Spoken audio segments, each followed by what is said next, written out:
Gas furnace, flame is not staying lit. The gas furnace lights, doesn't light all the burners, and the flame does not stay lit. Today, I'm going to teach you why your flame may be going out, and I'm going to help you to be able to diagnose a gas package unit like this. You're watching HVAC Tips for Technicians. I'm Tad. This is Taddy Digest. Let's go. We got a call for heat.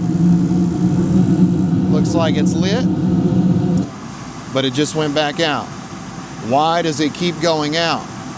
It's got 3 burners. 1, 2, 3. It's got 3 orifices. 1, 2, 3. Inducer motor starts. Pressure switch closes. As long as all the safeties are closed, it should ignite. The igniter's over here, and then the flame sensor is over here. So let's see what it does again.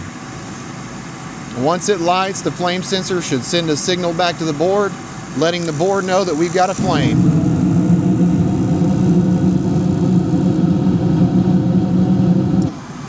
Keeps going out. Anytime you're working on a gas furnace, a gas package unit, usually you've got a control board and you've got an LED light, and then you've got error codes. Anytime you've got a gas furnace and it's not trying to light and it's locked out, it may have an error code that you can read that can help you to begin to start diagnosing. For this unit, we just saw it try to light, and now it's locked out after 2 or 3 tries. So how many times is it blinking? 1, 2, 3, 4, 5, 6, 7. So if we go to our panel here on the back, you can see flashes 7 times. It says failed to light burners.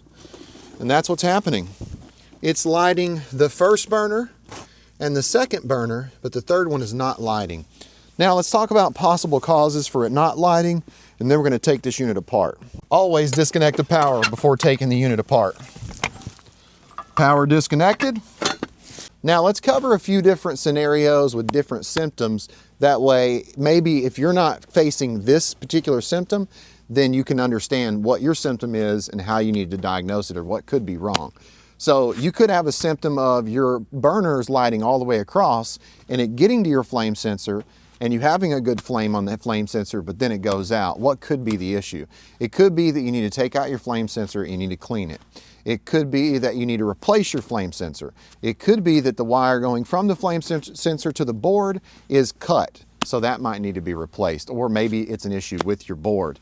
Let's say that you've got 1 burner lighting, but the other 2 are not lighting, or the other 3 are not lighting. It could be that you have an orifice problem. The orifice is stopped up. I've had spiders get inside of the orifices and build little cobwebs, and that keeps the gas from going through that burner and lighting that next burner. So you could have a stopped up orifice. Let's say that your flame keeps going out and everything is lighting all the way across, even the flame sensor sending a signal back. It could be that your gas pressure is too high. I've had natural gas systems that need to have 3.5 inches of water column on the outlet side of the gas valve. I've had them have 5 inches of water column, and that was causing the flame to go poof out. If you're working on a gas furnace and you've got vent piping, it could be that you have a vent stopped up and that you have a venting issue. Those are just a few different symptoms and scenarios and what you should be looking at. Now that we've covered that, and if you want to learn more about flame sensors and how to check it, then check the video that I put down below in the link in the description. That video will help you to learn more about flame sensors and how to replace. Now let's dive in. I think we've got a stopped up orifice or some burners that need to be cleaned. So to get to those burners and the orifices, I need to take this union loose. So I'm going to shut the gas off. I've got 2 pipe wrenches, and then I need to take these 2 1/4-inch screws loose that hold this manifold pipe, as well as this gas valve and this 1/2-inch black iron in place. That's going to allow me to take this burner assembly out because there's 4 screws for the burner assembly as well. So first things first, I need to get my pipe wrenches on this union. Need to get this conduit out of the way. All right, pipe wrenches in place. Hopefully this is not super tight. Oh yeah, that's easy. All right, that's loose. Come over here. 1, 3, 4. All right. 2 wires going to the valve. There we go. Now, let's check the orifice first. Here's the 3 orifices. This one's the last orifice. Looks like it's got something in it, but I might be wrong. These 2 look fine. This is the one that's not lighting over here. So how do we take this off? Really easy. Get your adjustable crescent wrench. Loosen this up. All right, let's see. Really don't think this is the issue. That's great. Just dump it on the ground and stop it up. That's amazing. Can we see through it? Oh yeah, you can see through it. Yep, so this is not the issue. Go ahead and put this back in. Make sure we tighten it up. May need to put a little pipe dope on there. Next, take your 1/4 inch and your extension. I like to use an extension. That way I can get in here to the screws for the burner assembly. There's 1. That's a long screw. 2. There's 3. And then, come on, 4. All right, you can see the burner assembly drop. Now we can take it out. We can clean that flame sensor. We can clean that igniter. Now we do need to take this burner assembly apart so we can get to these burners. All units are different. Some are harder to take apart than others. Looks like we're in good shape, other than we got a screw over here. I can also take out that flame sensor and that igniter. We'll go ahead and take out that flame sensor and take a look at it. It looks like it's pretty clean. So this is not the issue. Plus the burner over here is not lighting, so can't be the issue, right? Now this should come out of here. Oh yeah. Looks like we got 2 more screws for those burners. Here's 1. Here's 2. Now these burners should come out of here once we get this out of the way.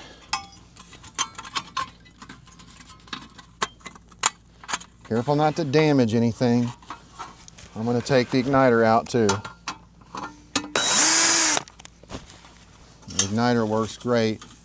It's got a little bit of debris on it though. I may need to clean it. Rollout switch. There's the rollout switch, that's important.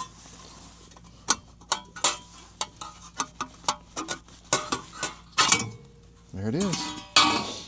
There it is. And yeah, it looks like the carryover track is pretty dirty. So definitely need to clean it. We can use sandpaper. We can use a steel brush. I'll probably use a steel brush and then put it back together and we'll see if it lights all the way across. I bet it does. All right, here's how we clean the burners. We can use a small steel brush, or we can use a larger steel brush.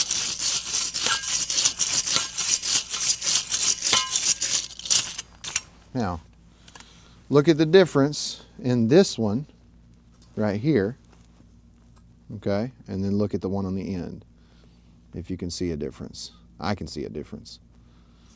All right, let me finish cleaning. We're gonna put this back together and see if it stays lit this time.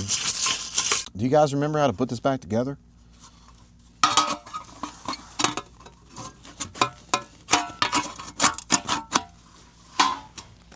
That looks right.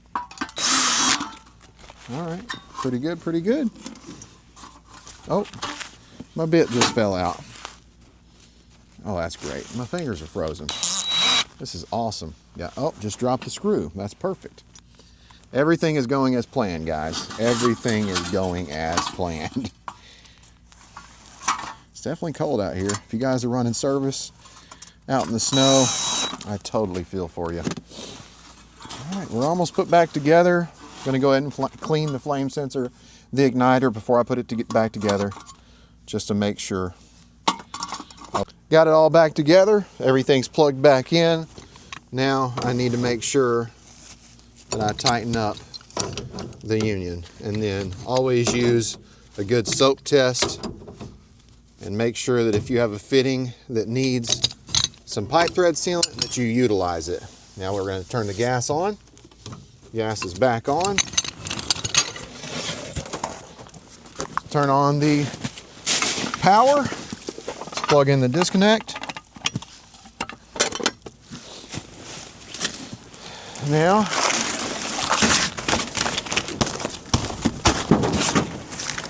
oh, that's satisfying. Oh, it's back on.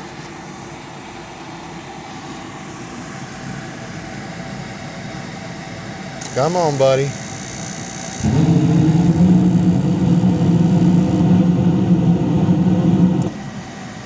Uh-oh. Going back out. Going back out. So, we have another issue. Now we're going to go ahead and check some gas pressure. Since this is an educational video and I did want to show you how to take out the burner assembly, this is obviously something you should do first. But this unit did need some maintenance. I've got the port on the outlet side hooked up to my tube going to my flue mate. And we want to zero out the sensor, of course. And it looks like it's running at 4.3. So that is high.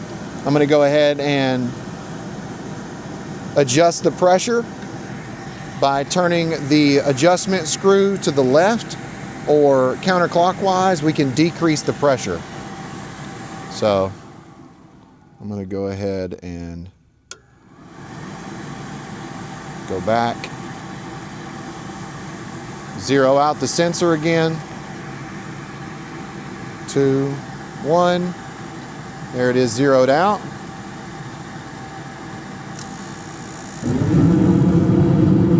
There is 3.8. Let's go ahead and lower it some more.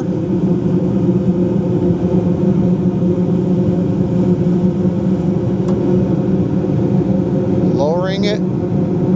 There's 3.5. And that right there is just about perfect. 3.42. I'm going to go back up with it just a little bit. And you can see it's running fine now. There's exactly 3.5. Okay. So it's running perfect. We had a problem with the gas pressure being too high, and that was it. So, did anybody mess with the meter? No. This unit's been installed for 7 years, and the gas pressure, I'm sure, was set whenever the unit was installed, but sometimes this happens. You'll go to calls and there'll be no reason why the pressure should have changed, but it changed. And it could just be the gas company adjusting pressures on the main line, and it affects this pressure as well, even though we've got a regulator on that gas meter. 3 point, yeah, we're perfect. Now, it's gonna work. If you don't know how to use a manometer and check gas pressure or set gas pressure for a single stage gas valve or a 2-stage gas valve, natural gas or propane, I'm going to put those links to those videos down below in the description so that you can learn more about that. Remember, when you're troubleshooting, there's always cause and effect. You see the effect and then you find the cause. The effect was the flame was not staying lit. The cause was the gas pressure. And always start from the beginning. If you're tracing and you're checking with a meter and you're checking voltage, you start from the beginning. Where does the power come in? As far as troubleshooting, I should have started at gas pressure. I should have started at flame sensor. But I didn't start there because I had an opportunity to take the assembly out and show you how to do that and show you those burners. So I'm glad I did this, but I'm also glad that we had this other issue. That way I could show you something else in this video and you can learn more. Remember to check out my playlist, HVAC Tips for Technicians. There's hundreds of videos of live experience as a technician to help you be a better technician. If you like this video, hit the like button, subscribe, smash that bell, ding, so you know what I'm doing. You've been watching HVAC Tips for Technicians. I'm Tad, this was Taddy Digest, and I'll keep you cool if you let me.